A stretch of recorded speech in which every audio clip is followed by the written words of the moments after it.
I really need a new intro. This is just how this video is gonna start out. We're gonna make, yes, it is most definitely afternoon time, and I am just...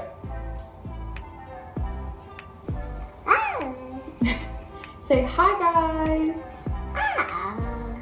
Okay, that's how we're gonna start out this video. Okay, can we say hi? Say hi. Hey. Okay, yep. We're gonna be making morning muffins and... Aww. Okay, we're gonna be making morning muffins, and I promise you, you are gonna want these for breakfast every single day. They are so incredibly good. I feel like it's the perfect cross between like a nice breakfasty cake and a muffin. They're healthy, but they're not healthy. They're so good. All right, let's get into it. In the bowl of our stand mixer, first we're gonna add 12 ounces, which is 1.5 cups of yogurt. Mine is just plain yogurt because one, that's what I had. But if you had vanilla yogurt, you can go ahead and use that. Just know that most yogurts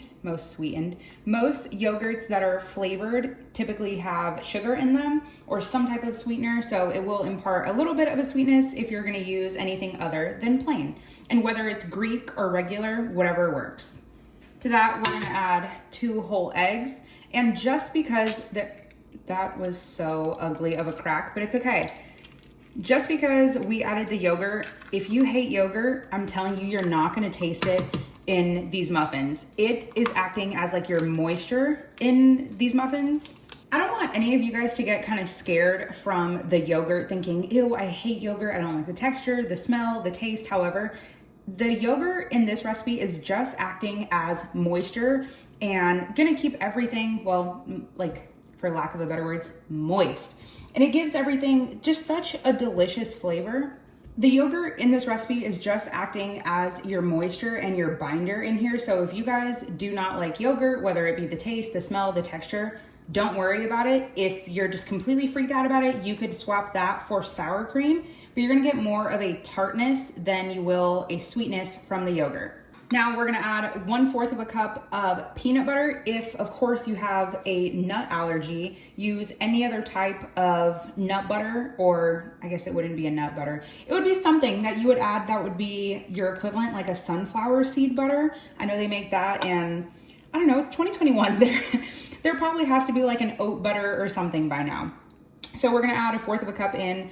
The trick to kind of getting it out and making it easy, 1, a silicone scraper, but then 2, throw it in the microwave for a little bit so it kind of becomes runny. I was gonna say runny honey, but runny. And I also do it for honey too.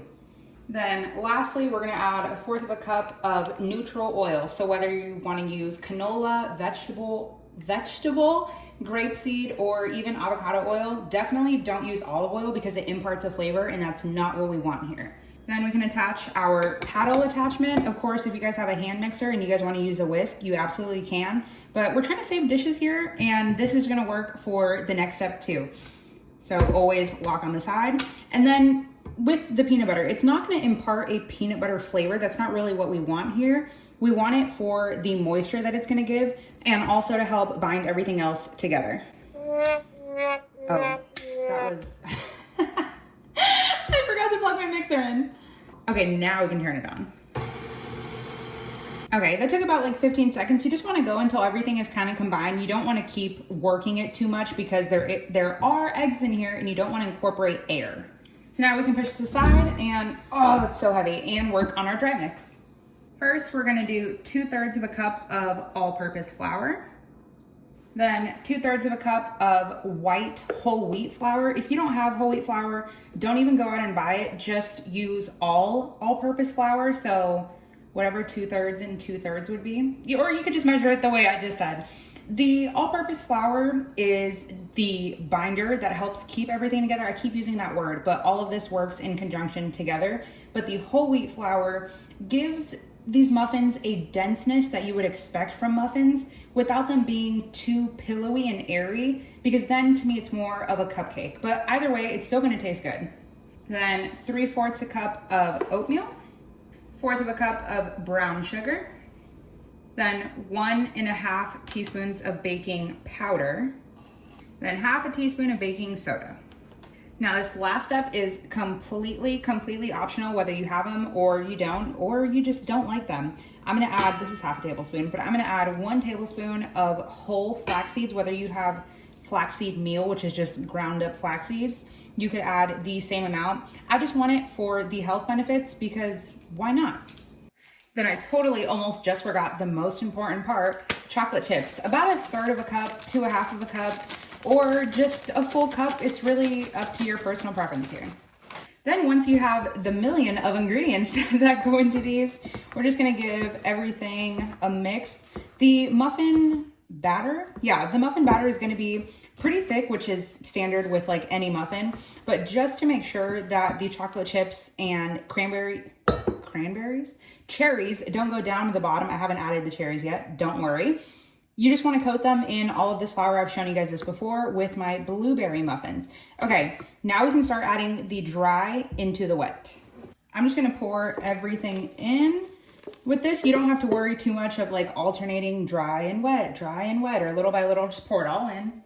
Then for your cherries, it is up to you which ones you want to use. If you guys saw my Trader Joe's haul, you guys saw I got the unsweetened dried Bing cherries. One of you guys told me that the Bing cherries are actually sweeter than regular cherries, but I don't know. And these are unsweetened. So it is up to you whether you want to use sweetened or unsweetened. Of course, sweetened has sugar, so it's going to make it a little bit sweeter, but I don't really care. Unsweetened or sweetened, it's still a delicious muffin.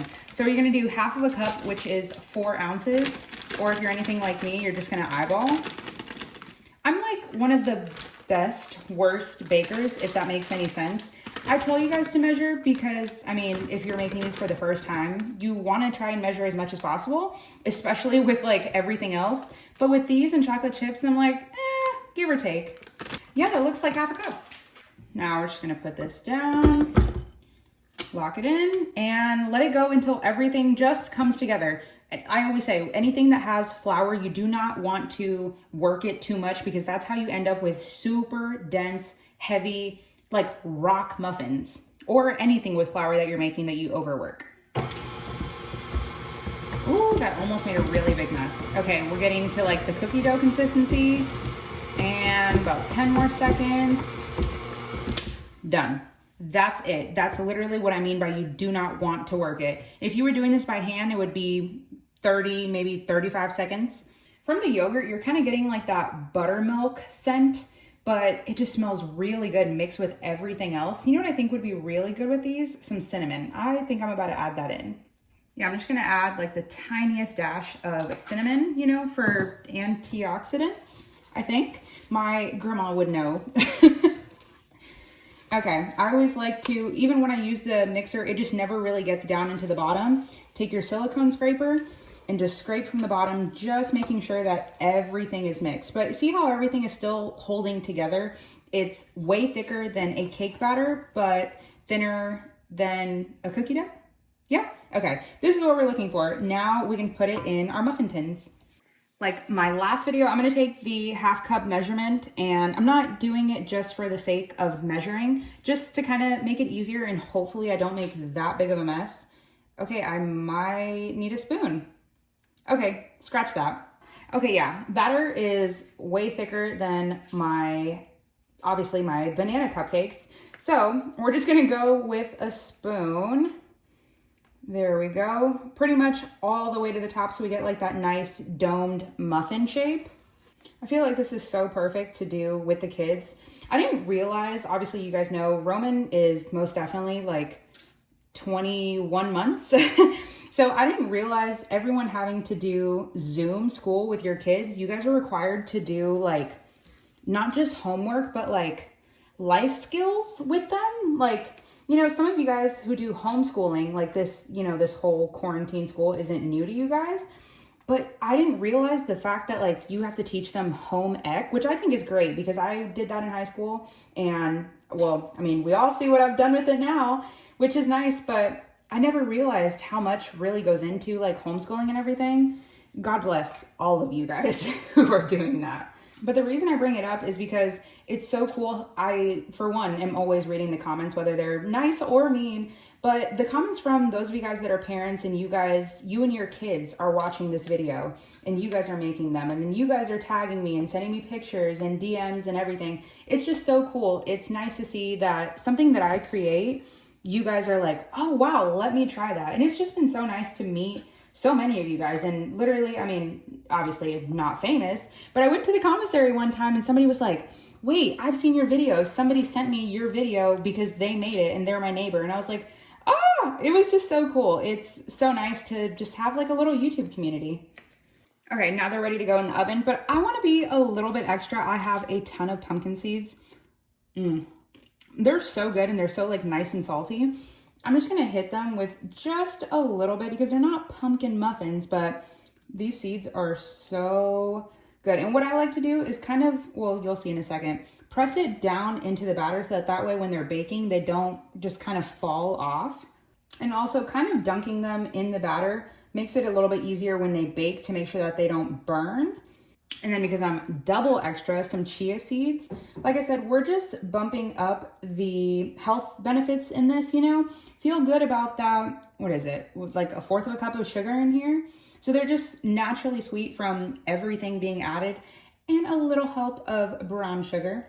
Okay, I think that looks really good. You know what I want to find? Poppy seeds. That is what I want. I have been looking everywhere for them. And when I see them on like Amazon, you have to buy like a 5-pound bag and they're crazy expensive. So if any of you guys know where to get them for like reasonably priced, a reasonable price, let me know. Okay, enough talking. 400 degrees for 15 minutes. They're out and smell so, so good. I swear to you, every time I bake, my house smells, well, like a bakery. But these took me 18 minutes because this is just like a regular standard cupcake pan, not a muffin pan, which is a little bit wider, but it still worked out. So we're gonna take these out of here. It's very hot. We're gonna pop them out, let them chill on a cooling rack for about 15-20 minutes so they can just, you know, finish everything out and then we can cut into one.